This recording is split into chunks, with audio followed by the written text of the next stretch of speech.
नमस्कार, आकाशवाणी देहरादून से प्रस्तुत हैं प्रादेशिक समाचार।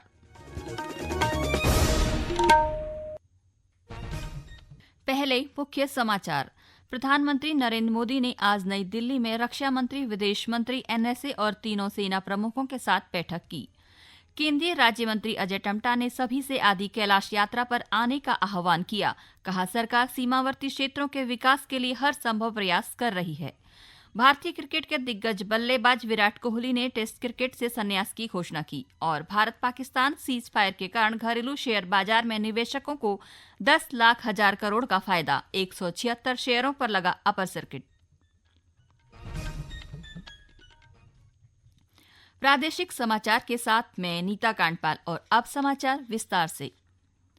प्रधानमंत्री नरेंद्र मोदी ने आज नई दिल्ली में अपने आवास पर एक बैठक की अध्यक्षता की। बैठक में रक्षा मंत्री राजनाथ सिंह, विदेश मंत्री एस जयशंकर, राष्ट्रीय सुरक्षा सलाहकार अजीत डोभाल और तीनों सेना के प्रमुख मौजूद रहे। इस बैठक का उद्देश्य भारत पाकिस्तान तनाव की समीक्षा करना और आगे की रणनीति पर चर्चा करना था।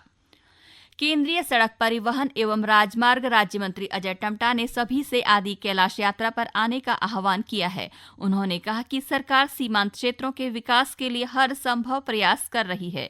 आदि कैलाश और ओम पर्वत यात्रा के मद्देनजर निर्माणाधीन तपोवन से गुंजी और गुंजी से ज्वालीकोंग सड़क निरीक्षण करते हुए श्री टम्टा ने क्षेत्र के विकास व संरक्षण के लिए सरकार की प्रतिबद्धता दोहराई।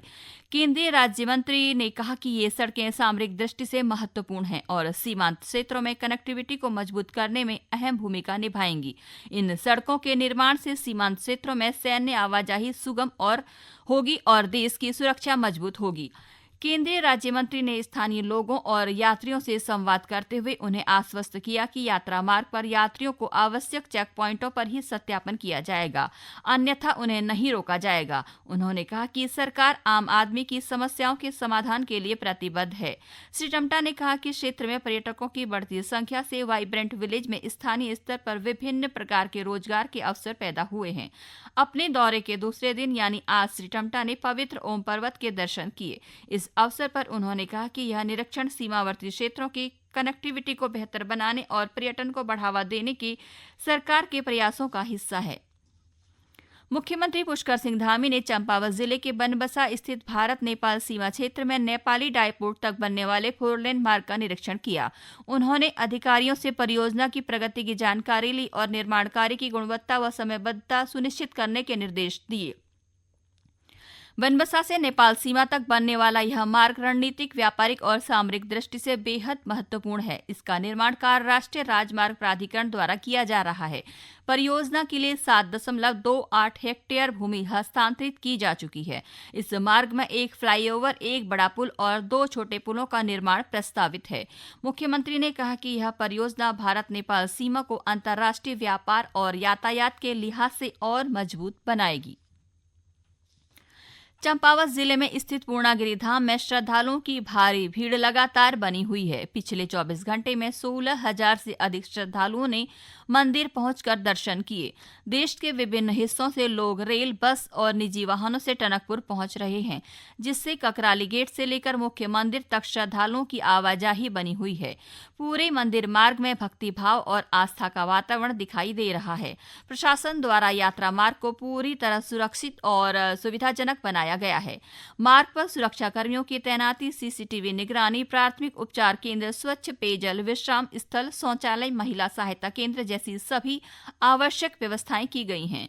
भीड़ नियंत्रण और श्रद्धालुओं की सहायता के लिए पुलिस बल सतर्कता से कार्य कर रहा है। प्रशासन ने सभी श्रद्धालुओं से अपील की है कि वे निर्धारित दिशा निर्देशों का पालन करें और किसी भी आपात स्थिति में सहायता केंद्र या पुलिस से संपर्क करें।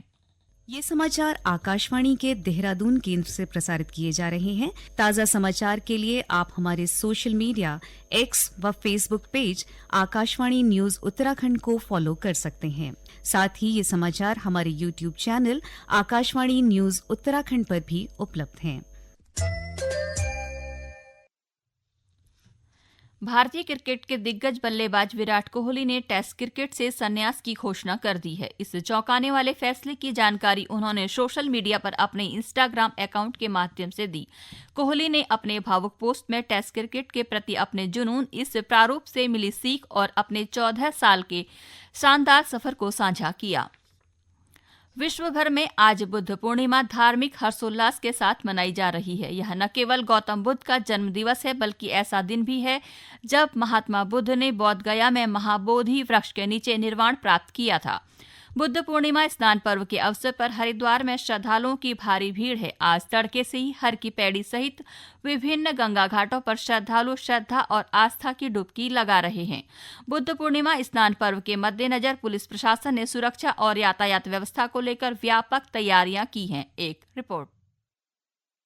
स्नान के लिए लोगों की भारी भीड़ के चलते हरिद्वार में पूरे मेला क्षेत्र को 8 जोन और 21 सेक्टरों में विभाजित करते हुए जोनल और सेक्टर मजिस्ट्रेटों की तैनाती की गई है। भीड़ प्रबंधन, सुरक्षा और श्रद्धालुओं की सुविधा के लिए विशेष योजना तैयार की गई है। मुख्य घाटों पर अतिरिक्त पुलिस बल की तैनाती के साथ ही क्षेत्र की ड्रोन और सीसीटीवी के माध्यम से निगरानी रखी जा रही है। यातायात व्यवस्था को सुचारू बनाए रखने के लिए रूट डाइवर्जन की योजना भी लागू की गई है। साथ ही स्वास्थ्य सेवाएं, आपातकालीन सहायता, पेयजल और सफाई की विशेष व्यवस्था की गई है। जिले के वरिष्ठ पुलिस अधीक्षक प्रमेंद्र डोभाल ने बताया कि ड्यूटी में 5 पुलिस क्षेत्राधिकारी, 9 निरीक्षक, 10 वरिष्ठ उप निरीक्षक, 26 उप निरीक्षक, 195 हेड कांस्टेबल और 51 कांस्टेबल शामिल हैं। इसके अलावा पीएसी का एक तैराक दल, बीडीएस की 2 प्लाटून, 2 घुड़सवार दल, 16 जल पुलिस जवान, 12 खुफिया विभाग के कर्मी और 3 फायर यूनिट भी तैनात की गई हैं। आकाशवाणी देहरादून के लिए समाचार कक्ष से संजय भंडारी।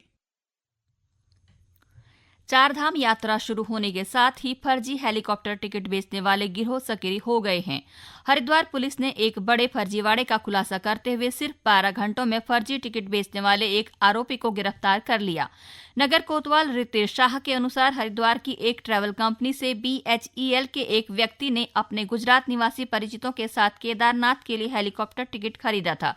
3 टिकटों के लिए 49,500 रुपए का भुगतान किया गया, लेकिन जब यात्री फाटा पहुंचे तो उन्हें पता चला कि टिकट फर्जी हैं। मामले की जानकारी मुख्यमंत्री तक पहुंची, जिन्होंने यात्रियों के साथ किसी भी प्रकार की ठगी पर त्वरित कार्रवाई के निर्देश दिए। वरिष्ठ पुलिस अधीक्षक प्रमेंद्र डोभाल के निर्देश पर हरिद्वार पुलिस ने सिटी क्षेत्र में दबिश देकर आरोपी को गिरफ्तार कर लिया। भारत पाकिस्तान सीमा पर हुए सीज फायर के कारण घरेलू शेयर बाजार में आज रौनक बनी हुई है। बेंचमार्क इंडेक्स सेंसेक्स और निफ्टी में लगभग 3% तक की तेजी दर्ज की जा चुकी है। बाजार खुलते ही आज खरीदारी का इतना जोरदार रुझान बना कि शुरुआती कुछ मिनट में ही स्टॉक मार्केट के निवेशकों की संपत्ति में 10.59 लाख करोड़ रुपए का इजाफा हो गया। बाजार की तेजी का अंदाजा इसी बात से लगाया जा सकता है कि कारोबार शुरू होने के कुछ देर बाद ही BSE में लिस्टेड कंपनियों का मार्केट कैपिटलाइजेशन बढ़कर 427 लाख करोड़ रुपए हो गया, जबकि पिछले सप्ताह के आखिरी कारोबारी दिन शुक्रवार को इन कंपनियों का मार्केट कैपिटलाइजेशन 416.41 लाख करोड़ रुपए अस्थायी था। बाजार में जारी खरीद बिक्री के बीच 176 शेयर सपोर्ट से अपर सर्किट पर पहुंचे हुए हैं, वहीं 52 शेयर बिकवाली के दबाव की वजह से लोअर सर्किट पर आ गए हैं। शासन के निर्देश पर स्वास्थ्य सेवाओं को बेहतर और सुलभ बनाने के उद्देश्य से महानिदेशक चिकित्सा स्वास्थ्य एवं परिवार कल्याण उत्तराखंड डॉक्टर सुनीता टम्टा ने टिहरी जिले का 2 दिवसीय भ्रमण किया। भ्रमण के दूसरे दिन उन्होंने मुख्य चिकित्सा अधिकारी श्याम विजय के साथ भिलंगाना विकासखंड के प्राथमिक स्वास्थ्य केंद्र पिलखी, सामुदायिक स्वास्थ्य केंद्र बेलेश्वर, प्राथमिक स्वास्थ्य केंद्र बूढ़ा केदार और आयुष्मान आरोग्य मंदिर बूढ़ा केदार का निरीक्षण किया। पौड़ी जिले में सड़क सुरक्षा के क्षेत्र में एक नई मिसाल बनकर उभरे सेफ सफर ऐप के जनपद को एक नई पहचान दिलाई है। जिलाधिकारी डॉक्टर आशीष चौहान की पहल पर शुरू किए गए इस ऐप के जरिए शादियों में किराए पर लिए जाने वाले व्यावसायिक वाहनों की निगरानी और पंजीकरण की व्यवस्था की गई। एक रिपोर्ट। यह ऐप जून 2023 में शुरू किया गया था। इसके तहत शादी समारोहों में इस्तेमाल होने वाली बसों और टैक्सी मैक्सी वाहनों का सेफ सफर ऐप पर पंजीकरण अनिवार्य किया गया है। क्षेत्र में जाने वाले वाहनों की जांच करके राजस्व और पुलिस विभाग के अधिकारी सुनिश्चित करते हैं कि संबंधित वाहन ऐप में पंजीकृत है या नहीं। इस व्यवस्था से शराब पीकर वाहन चलाने, ओवरलोडिंग और ओवर स्पीडिंग जैसी घटनाओं पर नियंत्रण पाया गया है और दुर्घटनाओं में भी कमी आई है। जिलाधिकारी ने इस प्रणाली के सफल संचालन के लिए राजस्व, पुलिस और परिवहन विभागों के बीच समन्वय भी सुनिश्चित किया है। आरटीओ द्वारिका प्रसाद ने बताया कि शादी के लिए हायर की गई बसों को अस्थायी परमिट लेना अनिवार्य है और सभी वाहनों का सेफ सफर ऐप पर पंजीकरण किया जाना जरूरी है। पोर्टल की शुरुआत से अब तक 2023 में 280 बसें और 33 टैक्सी मैक्सी, 2024 में 525 बसें और 103 टैक्सी मैक्सी तथा 2025 में अब तक 164 बसें और 61 टैक्सी मैक्सी पंजीकृत हो चुकी हैं। आकाशवाणी देहरादून के लिए समाचार कक्ष से संजय भंडारी। अंत में मुख्य समाचार एक बार फिर।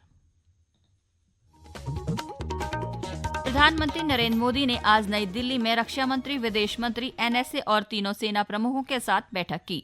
केंद्रीय राज्य मंत्री अजय टम्टा ने सभी से आदि कैलाश यात्रा पर आने का आह्वान किया। कहा, सरकार सीमावर्ती क्षेत्रों के विकास के लिए हर संभव प्रयास कर रही है। भारतीय क्रिकेट के दिग्गज बल्लेबाज विराट कोहली ने टेस्ट क्रिकेट से संन्यास की घोषणा की। और भारत पाकिस्तान सीज फायर के कारण घरेलू शेयर बाजार में निवेशकों को 10 लाख हजार करोड़ रुपए का फायदा, 176 शेयरों पर लगा अपर सर्किट। इसके साथ ही प्रादेशिक समाचारों का ये अंक समाप्त हुआ। अगला समाचार बुलेटिन शाम 6:30 पर प्रसारित किया जाएगा। नमस्कार।